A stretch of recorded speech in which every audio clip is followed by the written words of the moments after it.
As Tasmanians, we take this for granted, the closeness to the source and the colour of that soil.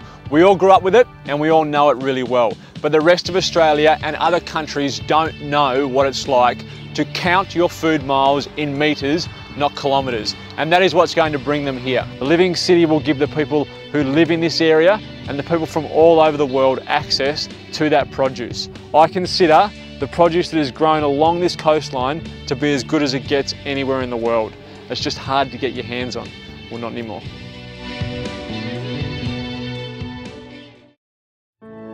Food is how we show we love. It is memories built, stories shared, celebrations had. It is passion and pride. And this is no more evident than in the producers that live in our little part of the world.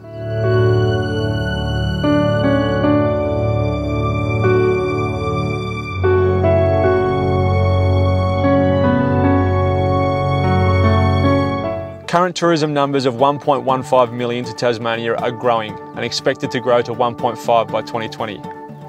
604,000 of those people visited northern Tasmania, and 130,000 of those directly came off the Spirit of Tasmania.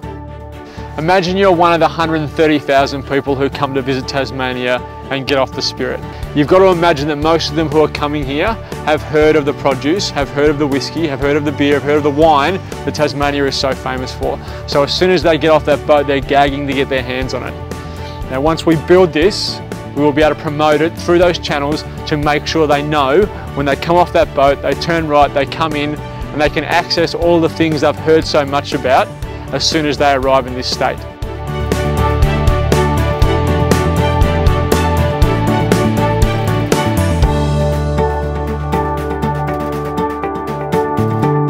Now, I don't think there's any questioning how proud I am of Devonport, but you have to be honest, this is not our crowning glory. The way this city is structured, and especially the livability of this part, is not great, but we're taking care of that. Where I'm standing right now is where the food pavilion will be situated. There'll be 4 major anchor tenants which make up the outskirts of the food pavilion. In the middle is where most of the hustle and bustle will happen around the market. And then there'll be a mezzanine level which is linked to food education and training on hospitality and food here on the Northwest Coast. We'll turn this eyesore into something that people want to come and visit Tasmania for. Stage 1 of this urban renewal project will see the car park that's behind me turned into a multi-level car park and a new civic building, which will house the new council offices, the library, cafes and a convention centre. This will be a meeting place where community can come and access all of those services, but also it links directly to the food pavilion. There'll be a car park, so parking won't be a problem, and it also will open up the rest of the city to the river, which is the lifeblood of this city.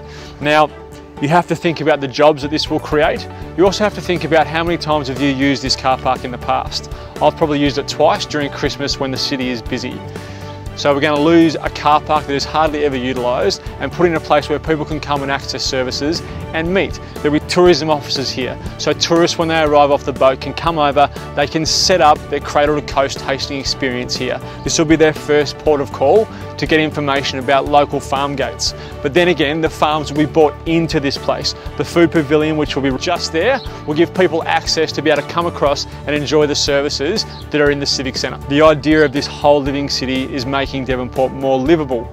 We need to get out and live and take access and advantage of what makes the Northwest Coast truly spectacular, and that's the produce and the people.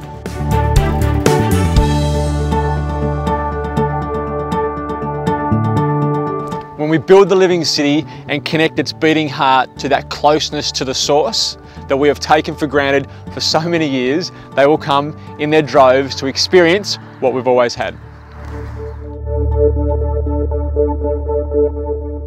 Okay, that's a wrap.